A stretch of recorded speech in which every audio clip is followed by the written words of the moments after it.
নমস্কার, আমি মিঠু। শুরু করছি নজরে রাজ্য। লেক ভিউ হাসপাতাল, সময় অসময় সব সময় আমাদের পরিষেবা modular OT, paediatric surgery, plastic surgery, general surgery, neuro surgery, urology, gastroenterology, gynaecology, orthopaedic, ENT, chest সমস্ত অভিজ্ঞ চিকিৎসকদের দ্বারা চিকিৎসা করা হয়।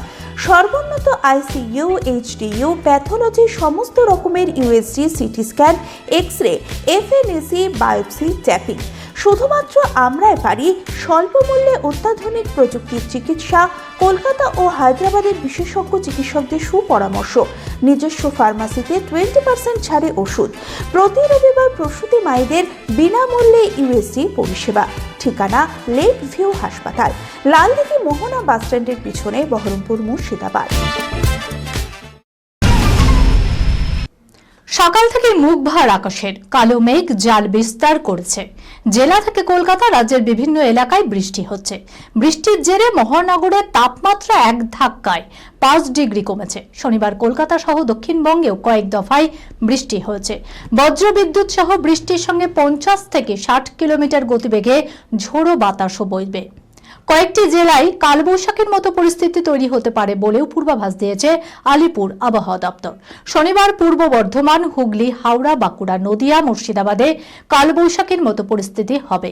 আগামীকাল রবিবারেও বৃষ্টির সম্ভাবনা অনেকটাই কমবে, তবে কয়েকটি জেলায় বৃষ্টির পূর্বাভাস রয়েছে।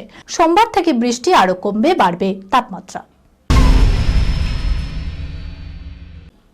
নির্বাচন এলেই চর্চায় থাকে ভোট ফ্যাশন।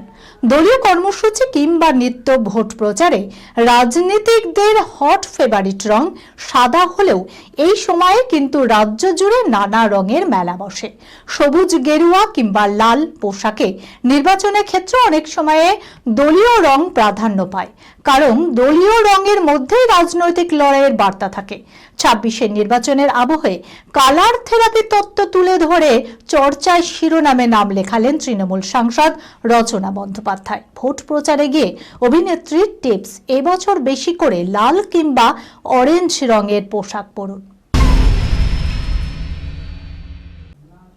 শীর্ষেন্দু মুখোপাধ্যায়ের চোরের পাঠশালার কথা মনে আছে, যেখানে প্রশিক্ষণ নিয়ে রীতিমতো পাস দিয়ে কাজে নামতো চোরের দল। সম্ভবত তেমন প্রশিক্ষণ ছিল না এই চোরেদের, ফলে বাড়ির সদর দরজা খোলা থাকলেও ভিতরে পা টিপে টিপে ঢুকে পড়লেও গোলমাল বাধায় শেষকালে।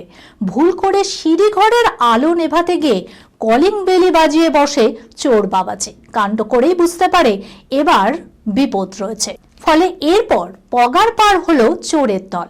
যদিও হাত সাফাইয়ের ভালো সম্ভাবনা ছিল, কিন্তু দলের একজন সিঁড়ি ঘরের লাইট নেভানোর বদলে কলিং বেলি বাজিয়ে বসে। সোশ্যাল মিডিয়ায় রীতিমতো ভাইরাল এই ভিডিও, যা দেখে হেসে কুল পাচ্ছে না নেট নাগরিকরা। এই খবরের সঙ্গে শেষ করলাম আজকের নজরে রাজ্য। আপনারা দেখছেন টিভি 24 বাংলা, সংবাদ বিনোদন সারাদিন সারাক্ষণ।